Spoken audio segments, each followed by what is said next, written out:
What's going on, guys? So you decided to join the Army or the Army Reserves. In this video, I'm going to cover a question that a lot of you guys have asked me, and I had myself before I went to basic training. And that question is, what is it like being a leader? How do you become a leader? And should you want to become a leader at basic training? Those are all going to be kind of wrapped up into this one video. Why should you be a leader? How do you become a leader? And what's it like being a leader in basic training? And what I mean by being a leader is being a platoon leader or a squad leader or a platoon sergeant. They're all different kind of leadership positions that you have at basic training. Now, for some of you that have probably been on YouTube and searching a whole bunch of stuff, you've probably came across this topic at one point or another. I definitely did whenever I was researching stuff about basic training, which is the leadership positions that the drill sergeants will put you in.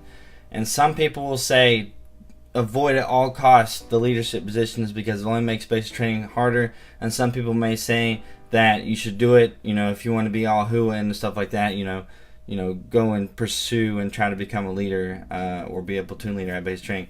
Now, first thing I want to talk about is how, at least for me, they chose the leaders and how I became the platoon leader at basic training. It's platoon leader, if you don't know, they're basically the person who's in charge of the entire platoon. In my case, I was in charge of 47 people, 48 including myself. I had a assistant platoon leader or a platoon sergeant.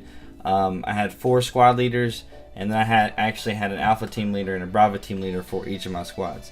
But how I became a platoon leader. So what happened is usually around the second, third, maybe even fourth week, but around the somewhere around the third week, once you get into white phase of basic training, your drill sergeants are going to select the platoon leaders and the leadership positions. So they'll pick the platoon leader and the platoon sergeant, which is like the assistant to the platoon leader. So you might hear PG or APG, which is platoon guide, assistant platoon guide, platoon leader, assistant platoon leader. Those are all kind of meaning the same thing. The PG or the PL, they are the one in charge. The APG or the assistant platoon leader are the assistant to the one in charge, and then you have the squad leaders. So for the most part, from what happened for us is they kind of went off of 2 things, right? They went off of highest PT score and kind of what your peers think of you. Now, in my case, they asked the drill sergeants. All right, rewind it, back it up here. So what happened was the drill sergeants had selected their one soldier that they really liked. He had done ROTC before in the past. He wasn't like a drill sergeant's pet or a teacher's pet, but he kind of was at the same time. So they really liked him. And then they picked the person with the highest PT score. Neither of those were me, but they only lasted 2 days, I believe, in a leadership position until they got fired. And then on that day, so 2 days later after they started selecting, they had asked them and some other people, who do you like? Like who, this is the drill sergeant asking the privates, who do y'all think should be the leader? They said me and this other guy that they wanted us to pick. They wanted them to pick a couple people. They picked us 2, and then me and my buddy, we went up to the drill sergeants because we were picked to be potentially the leaders, and he asked us who had the highest PT score. I had the higher PT score between the both of us, and I was then selected to be the new platoon leader of my basic training platoon. Immediately after, everything changed of my basic training experience. Immediately after, literally, my drill sergeant told me, he was like, you better not effing let me down, or I'm gonna fire you and whatnot. So that was it was a big change. Now, that is how I got selected and how basic training was like before I became the platoon leader versus after. Now, before, in red phase, when there's really no leadership positions, the drill sergeants are marching you around. They're doing all the stuff, and you don't have like one set person in charge. It's kind of like you're just like a sheep in the herd. And my main thing is I actually wanted to be unknown. Like, I did not want the drill sergeants to know my name. I just kind of wanted to skim under the radar, because if the drill sergeants know your name, that's not necessarily a good thing. Later on in your military career, you want people to know you, but at basic, if the drill sergeant knows your name, that's not good. They're going to call you out a lot more often because they know your name. Like, it's pretty self-explanatory there. So what I wanted to do was fly under the radar. And with me and my personality, like, I'm usually one of the better people at things. I'm kind of more of a natural leader and stuff like that. So that's one of the reasons why my peers picked me and said, hey, we want him to be the leader. So that kind of screwed up my plan of flying under the radar. But before, you kind of just go with the flow. There's really no leadership responsibilities. You just have your own responsibilities, like take care of yourself, take care of your battle buddy. And then once you become the platoon leader or even the squad leader, any of the leadership positions, that all changes. And now you are the one that is responsible for all of your soldiers. And you are the one that takes the blame. Me in particular, as being the platoon leader, I was responsible for every single person in the platoon. If one person left and they didn't tell me where they were going, and a drill sergeant comes up and asks me for a count of all the people, and I was one off, or somebody just went to the bathroom and they didn't say anything, that got me in trouble because I didn't know where my platoon was at. I didn't know where everybody was, and then we'd get smoked and stuff like that. So everything just changes from that point on. The biggest thing that changes is people ask you questions constantly. So one of the awesome things about this is my brother was a platoon leader for I think like 3 weeks, 3 or 4 weeks. I was a platoon leader after those 2 days. I was basically a platoon leader for the rest of the time of basic training, which is very, very rare because normally you get fired very quickly. But the biggest thing that I thought was ridiculous, I never thought would be the biggest issue, was the amount of questions that people ask you, and the amount of stupid questions that people ask that just consumes your time, and it's just ridiculous. So before you're a leader, you don't get asked these stupid questions, but as soon as you become the leader, whether or not 5 seconds before you had no clue what was going on, 5 seconds later when the drill sergeant says, hey, you're the leader, apparently everyone thinks that you know everything and you know what's going on, and they're going to ask you what's going on, and they're going to ask you whenever you're going to get mail, and they're going to ask you whenever just anything's going on, and then you're just like, I don't know anything more than you. Now in some cases you do, but that was just the most annoying thing. The most annoying thing period was people asking for mail, because the drill sergeants, they told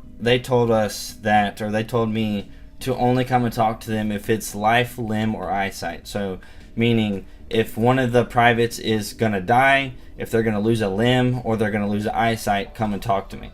And these freaking privates kept asking me to go ask the drill sergeants for mail or for stupid questions, and that was just really annoying. So that was a thing. Now as far as what it was like in other aspects, now when you're a leader, you are going to be the one that marches your platoon. You're going to be the one that has to get accountability for your platoon. You are the one that the drill sergeants are going to go to and talk to the most. The drill sergeants are not going to go and talk to private so-and-so over here. They're going to come directly to you, and they're going to ask you where your people are at. They're going to ask you all these different questions, what uniform you're supposed to be in, and if anything goes wrong, they're going to blame you, and so is the rest of your dang platoon. That was so annoying, having done nothing wrong, and when you get smoked, your platoon gets upset with you or something because of something that wasn't in your control. The biggest case I have, or the biggest example and best example I have for you guys for this one is I remember one time we were at the 249 range, and we had to go, and we were about to go shoot. And so we were in formation, and one of my drill sergeants told us to do something. We're going to wear this. This is the time we're going to be there. Hold tight until I come back. And the drill sergeant left. Another drill sergeant comes up and says, what the heck are you doing? Why are you here? Why are you not wearing this proper uniform? You're supposed to be wearing this gear. Put it on and go over here. Well, that wasn't what my drill sergeant said to do, but since this drill sergeant said to do it, you've got to do it, right? So then I'm like, all right, guys, I'm telling my platoon we're about to do this, that, and the other, and we're going to go over here. Then we go over here. Then another drill sergeant, a third different drill sergeant, is like, what the heck are you doing over here? You're not supposed to be here. And we had to go back. And that happened literally about 5 or 6 different times. And it wasn't even intentional. Like, the drill sergeants were just like on a different playing field on like what was going on. And we ended up getting smoking and pretty bad that day because my drill sergeant was pissed originally when he came back. And like, it was just nothing under my control. A drill sergeant comes up and tells you what to do, you do it, and that was just stupid. And it was just really annoying having to tell my platoon, hey, we're gonna wear this, take this gear off, put your flick on, take your flick off, and you know, telling them contradictory things, because literally the one drill sergeant would say, put your flick on, and the other drill sergeant would say, take it off. Now, they weren't like competing against each other. Like, again, like I said, they just weren't on the same page, which was stupid. Their times were off. But, you know, what are you going to do? So that was one stressful thing. And throughout the whole process, the drill sergeant is yelling at you, right? A lot of the time, whenever your platoon screws up, he's going to literally yell at you instead of the rest of the platoon. So that's one stressful part of this. Now, if you're not up for that challenge, if you don't want to do that, I suggest doing what I did in the beginning, which was not do anything. So the drill sergeant didn't know my name. You know, I remember this one example where I won the pugils, right? So the little stick fighting thing with the little, you know, pillow things on the end, and you have like a football helmet on. I remember winning that, and the drill sergeant came over, he grabbed my hand, and he's like, and the winner is whoever this guy is. Right, he did not know my name. So far, before I became the leader, my mission was going good, as in having the drill sergeants not know my name. So, if you don't want to deal with the stress of being a leader, I would suggest not doing it. Now, if you don't want to be a leader, you're basically just going to be following them around. You're going to have a much less stressful basic training experience if you are not a leader. Now, a leader could also be a squad leader, because the squad leaders are also a key role. Team leaders, not so much, but squad leaders and the platoon leader are a pretty big deal at basic training, because the platoon leader makes the big decisions on what the whole platoon is going to do, and then he divvies that information out and disseminates it among his squad leaders, and he tells them what to do for their squad, right? So that's really a key role. So squad leaders are actually really important, and it is a key leadership position. And again, if you don't want to do that, if you just want to fly under the radar, you want to get basic training over with, I suggest maybe just doing nothing. Don't volunteer to be the leader. Now, again, you're going to have to march everywhere if you're the platoon leader. So for me, for example, I learned a whole bunch of cadences. I never did ROTC in high school, so I had no previous marching experience. I know they do that in some high school ROTC programs. They march, or JROTC programs, they march people around, so they have some experience. I did not. So that's that. Now, the pros and the good things about being a leader at basic training is you kind of learn what it takes to be a leader in the military. For me, right now, I'm in ROTC in college. I'll be graduating next year, and I'll be a second lieutenant. And being for those, I don't know, it was about 7 weeks or so that I was a leader, platoon leader at basic training. It taught me a lot about who I was as a person, the kind of leadership style that I have, and the kind of leadership that these privates and other people need in order to actually listen to you, respect you, and do what you say. So that was a really big life experience for me, and if I had to go back, I would not change it, although I really wish it was a lot less stressful, because it really was. The other big thing is you don't really have any free time, because you're spending your free time. In my last video, I talked about free time, and as a platoon leader, you don't really have that much, because in your free time, the drill sergeant is, say, hey, come to my office, and then you're going to talk to him, and he'll tell you what's going on, what you need to do, or you're making a schedule for something. So you've got a lot more on your shoulders to do when you're the leaders at basic training, whereas whether you're just a regular old private that doesn't have any leadership responsibilities, you have that free time to write letters. You have that free time to do other things, and I didn't have that luxury. But in hindsight, I literally am so much of a better leader now than before whenever I went to basic training. It's night and day how much that not necessarily changed me as a person, but made me a better leader of people. So I do a lot of things by myself. I can do perfectly fine and control things by myself, but when you throw other people into the mix, if you have any experience with that, it makes things really, really complicated trying to get all these other people on the same page. And whenever you're a leader, leading 50 different people in an extremely high stress situation, it really brings out like your inner workings and like what you are or who you are as a person, and whether or not you freak out and you shut down in high stress situations, or you actually rise to the occasion and accomplish your goal, accomplish your mission, stuff like that. So that was kind of my scenario. Now, my biggest tip for you guys, if you do want to become a leader at basic training, if you do want to be a platoon leader, like I said, there's a lot of pros to it. Most of them are going to be life pros.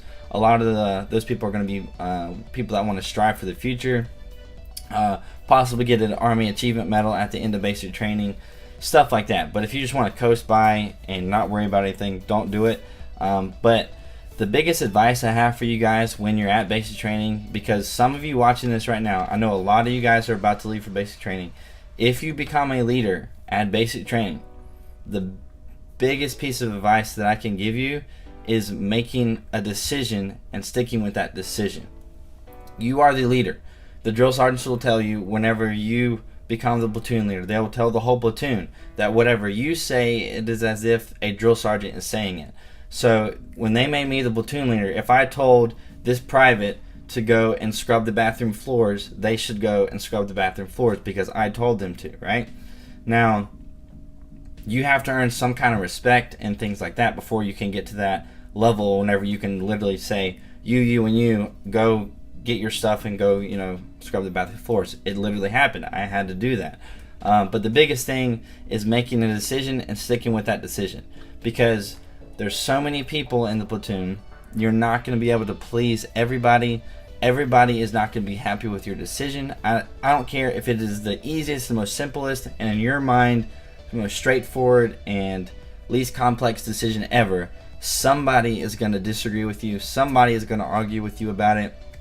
And you need to kind of like put that person in their place. You need to be firm, and you need to just stick with your decision. The biggest thing that you don't want to do is not make a decision or be kind of iffy with your decision. So if you're in a FTX scenario at the end of basic training, whenever you're doing the field training exercise and you're leading your platoon through these missions, and you just, not that you don't know what to do, but a lot of times I had no clue what to do because I had no experience doing this before, and you need to just be able to make a decision and lead your platoon through that, and you can adjust your decision and your plan along the way. That is the biggest, it's the biggest piece of advice I can give anybody in a leadership position, especially at basic training. I've learned that a whole lot more now in ROTC, learning platoon operations and stuff like that, and how to, by the book, lead a platoon with TLPs and all that stuff. I've learned that now, but back in the day at basic training, before I had done any college ROTC, wanting to be an officer, I was just kind of going with what I thought was best and making a decision that was the right thing to do. Making the decision that I thought was the right thing to do, and the drill sergeants really liked that. That's just the biggest thing with the drill sergeants. They want you to make a decision, whether it's right or wrong. They want people to be in the same uniform, whether it's the right uniform or the wrong uniform.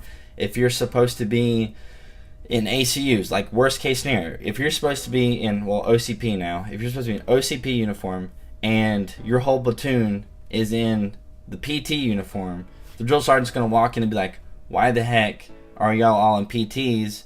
Maybe he'll do a short smoking session and be like, get in your actual proper uniform and we're about to go and do something.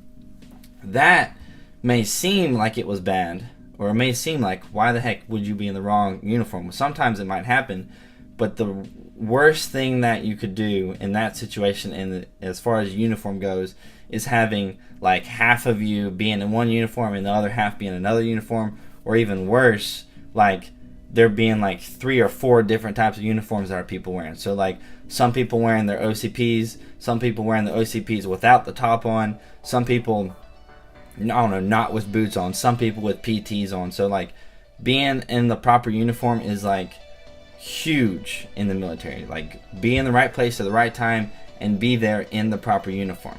Now if you're going to be there in the wrong uniform, make sure you're all there wearing the same thing. So that's a really big deal. So yeah, so that's what it was like for me as a leader at basic training. Just the kind of general gist of it. It's a higher stress situation. You've got a lot more leadership responsibilities, but you get a lot more out of it as a person, as a leader. With your military experience, you get a whole lot more out of it.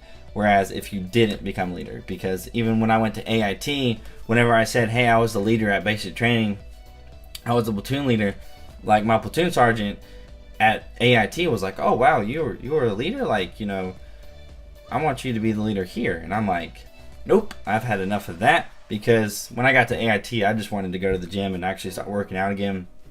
So he made me the assistant platoon leader. So that's how that worked out. So I hope you guys enjoyed this video. I hope you guys learned something. For all of you guys leaving for basic training in the next coming weeks or months, remember that. Make a decision, no matter how wrong it is. Make a decision and stick with it and lead your platoon through that, because even if it's the wrong decision, it's going to be a better outcome than making no decision whatsoever. So if you liked the video, please like it. Please subscribe if you want to see some more of this stuff, and I will see you guys later.